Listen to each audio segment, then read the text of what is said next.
और जो सत है उसे हम कहते हैं वो तो है ही नहीं, उसे हम कहते हैं है ही नहीं। तो ये इतने सारी मिस्टेक्स, इतनी सारी गलतियां, और गलतियां क्यों? क्योंकि अज्ञान है। किसका ज्ञान है? उस सत वस्तु का ज्ञान है, और वही सत वस्तु मैं हूं, इसका तो कभी सोच भी नहीं सकते, इसकी तरफ कभी सोचा ही नहीं। तो इसलिए सारी मिस्टेक्स जो हमारी गलतियां हैं, वो सारी गलतियों का बात कर रहे हैं, निराकरण कर रहे हैं भगवान। और हम लोगों ने देखा था पहले श्लोक में सूक्ष्म शरीर, अंतःकरण चतुष्टय, ज्ञानेंद्रियां और इनकी कारणभूता जो सूक्ष्म प्रपंच है, जो सूक्ष्म भूत है, उनका भी बात करके भगवान ने सीधा सीधा यही कहा कि भाई, क्योंकि शरीर के स्तर पर इतनी समस्याएं नहीं है जो मन के स्तर पर, बुद्धि के स्तर पर, ये अंतःकरण चतुष्टय के स्तर पर, अहंकार के स्तर पर ये जितनी समस्याएं हैं, इसलिए भगवान ने सबसे पहले यही बात कर दी कि जब यही आप नहीं है तो इनकी समस्याएं कैसे आपकी हो सकती है? जब यही नहीं है, इनकी सत्ता नहीं है, तो इनकी समस्या कहां से हो सकती है? अर्थात आप पूरी तरीके से अंतःकरण से, चूंकि आप मुक्त हैं, जब आप अंतःकरण से मुक्त हैं तो अंतःकरण की हर समस्या से आप मुक्त हैं, अंतःकरण की हर दुख से, हर विपत्ति से, हर प्रतिकूल परिस्थिति से, अनुकूल परिस्थिति से आप पूरी तरीके मुक्त हैं। और कौन है आप? चिदानंद रूपा शिवोहम शिवोहम।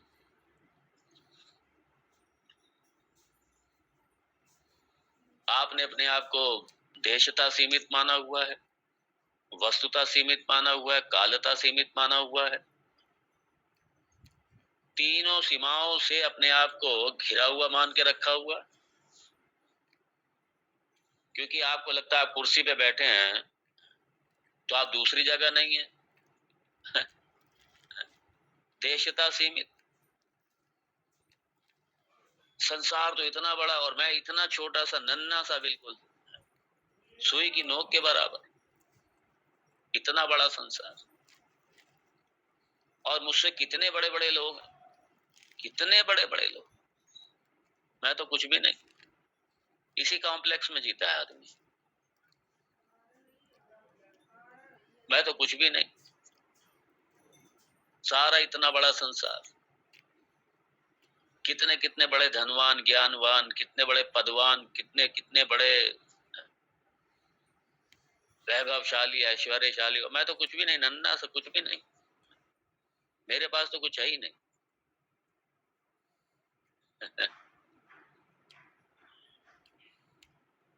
कालता सीमा है,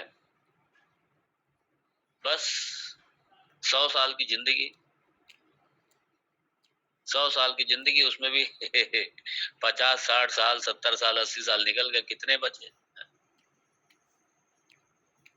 काल से बंधा हुआ हूं मैं अतीत में नहीं था, वर्तमान में हूं, फिर भविष्य में फिर नहीं रहूंगा मैं। ये कालता सी, वस्तुता सीमा है, मैं ये शरीर तो हूं, बाकी मैं कुछ भी नहीं हूं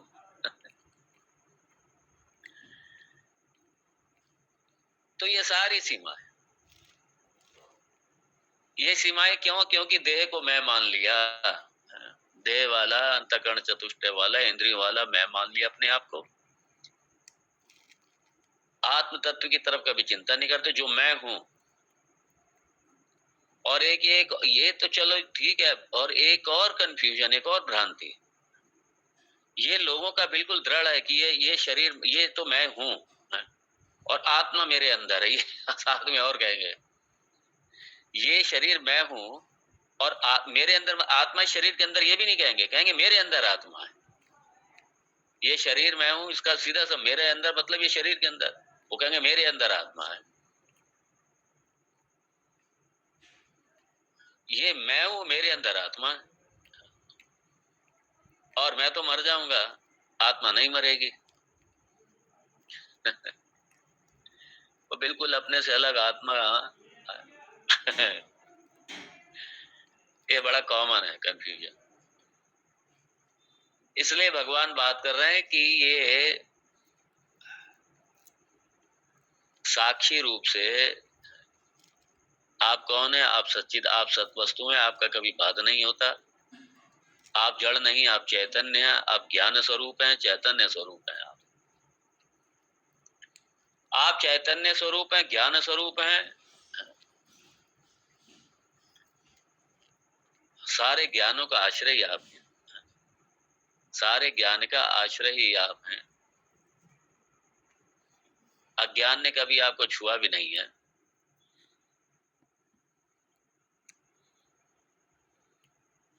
आप चैतन्य स्वरूप हैं, ज्ञान स्वरूप हैं आप, और फिर आप अनंत हैं आत्म दृष्टि से। क्योंकि ये किसी वस्तु के तरह सामने कहीं पड़ी हुई नहीं है जो इसके हम गुणों को आधारित कर लेंगे, उसके विशेषण को देख लेंगे हम, नहीं। निराकार है, निर्गुण है, कोई कलर नहीं, कोई कुछ नहीं, और इंद्रियातीत है। अग्राह्यम, अगोत्रम, अवर्णम, अचक्षु, अश्रोत्रम, अपाणिपादम।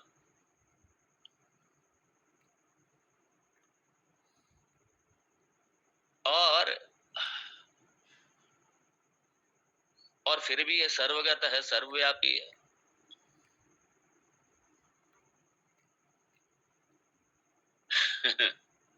है? सर्वव्यापी मतलब सारे जगत का अधिष्ठान।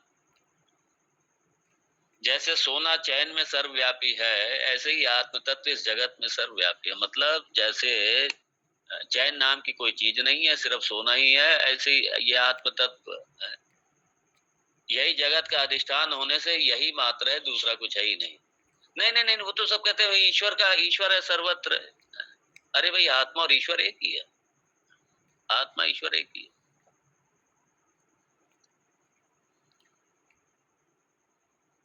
अनंत है, अनंत है। ये सीमाओं से परे है। ये देशता, कालता, वस्तुता सीमाओं से परे है।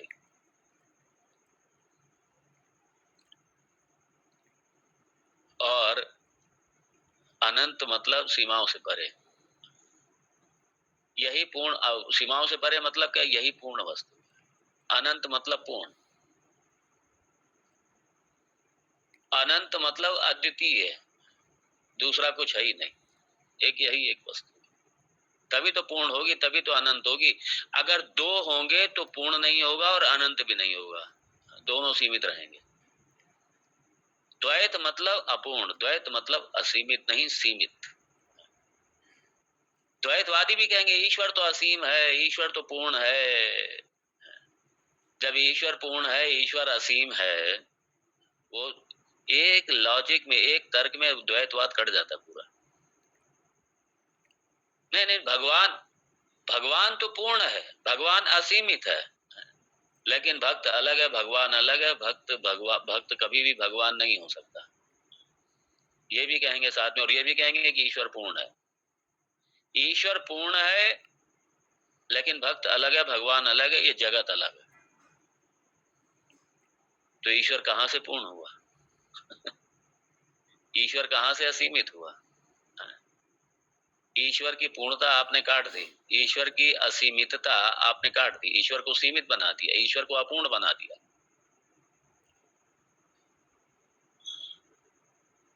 इसलिए अनंत है।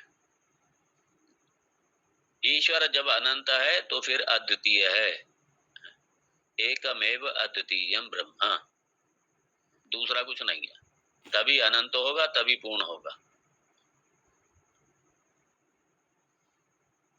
इसलिए एक, सिर्फ एक लाइन में पूरी द्वैत की फिलॉसफी, पूरा द्वैत दर्शन बाधित हो जाता, कट जाता पूरा, सिर्फ एक लाइन।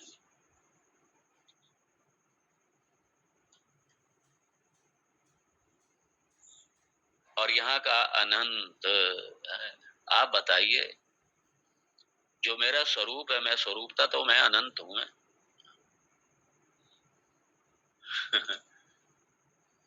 मैं बिल्कुल अनंत हूं। मैं अनंत मतलब आनंद, आनंद मतलब अनंत। जब हम आनंद के क्षणों में, जब हम खिलखिला के हंसते हैं, उस समय सीमाओं से मुक्त होता हूं मैं, बिल्कुल। मैं अपने स्वरूप को स्पर्श करता हूं उस समय, और इसी को मैं बार बार पाना चाहता हूं, क्योंकि ये मेरा स्वरूप है। और जब अनंत हूं मैं, वेरी इंटरेस्टिंग, अनंत हूं मैं मतलब मैं पूर्ण हूं। आप ये बताइए क्या पाना बाकी रह गया? पूर्ण को क्या पाना रह गया बाकी? जिसे ये बोध हो गया कि मैं पूर्ण हूं, मैं अनंत हूं, वो क्यों, उसकी कौन सी कामना रहेगी? उसकी कोई कामना रहेगी नहीं। और जब कामना ही नहीं रहेगी तो कर्म कौन सा रहेगा उसका? कर्म भी नहीं रहेगा, क्योंकि कामना से कर्म की उत्पत्ति होती है, और कामना उत्पत्ति होती है अपूर्णता से।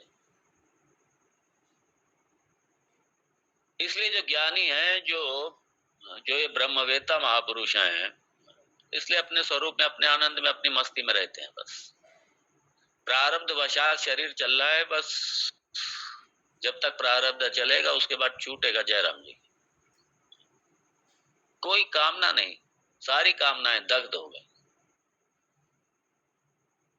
यहां तक आना, ये हमारा स्वरूप है।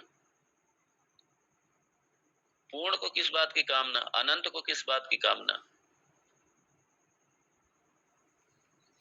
काहे की कामना? और वही सच्चित आनंद, वही ईश्वर, वही शिव, वही शिव। शिव मतलब भगवान। यहाँ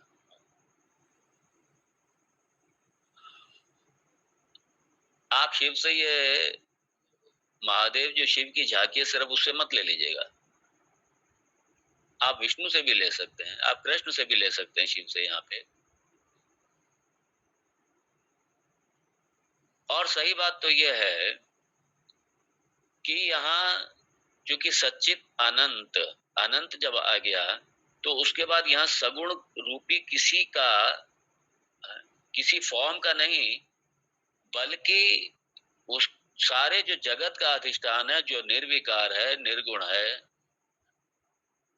सारे जगत का अधिष्ठान होने से सारे जगत का वही सत्ता स्फूर्ति देने वाला तत्व है, और वही तत्व मैं हूं। अर्थात सारा जगत मेरे पर आश्रित है। अज्ञान अवस्था में क्या है? मैं जगत पर आश्रित हूं।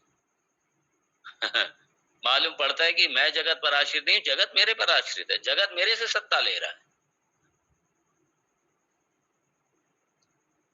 हाँ, आपका तन है, इसको ईंधन चाहिए आगे प्रारब्ध भोगने के लिए, आगे आगे का जीवन चले, इसको ईंधन चाहिए। ये इसका ईंधन इसको जगत से मिलेगा, बस इसको ईंधन चाहिए। आपको थोड़ी कामना है कोई आपकी। इसलिए अगर आप इसको उधर पूर्ति कर रहे हैं तो ये कामना पूर्ति में नहीं आता ही है, ये तो आपके धर्म में आता है। आप तो कहेंगे धर्म अधर्म से भी परे। हाँ, धर्म अधर्म से परे है, लेकिन यहाँ धर्म मतलब क्या? क्योंकि ठीक है, भोग आयतन हम है, ये आयतन मिला हुआ है, इसकी इसकी उधर पूर्ति, ताकि आप अपने निधि ध्यासन में अच्छे से रह सकें। रहेंगे तो इसी उपाधि की वजह से ना, साधना करेंगे तो इसी उपाधि से करेंगे, बस इतना ही है सिर्फ। इसलिए उपाधि चलती रहे तो इसलिए इसकी उधर पूर्ति होती रहे। इसमें जैसे कार में डीजल डलवाते रहते हैं, पेट्रोल डलवाते रहते हैं, तो ये डीजल पेट्रोल बस पड़ता रहे इसमें और चलती रहे, बस इतना ही है। ये कामना पूर्ति में नहीं आता है। अनंत है? अनंत रूप है, चित आनंद रूप, अनंत रूप। ये मेरा स्वरूप है, ये भाई, यही मेरा स्वरूप है, अनंत रूप। दूसरी तरफ ये सारे जितने भी रूप दिखाई दे रहे हैं, ये सारे मेरे ही रूप हैं सारे।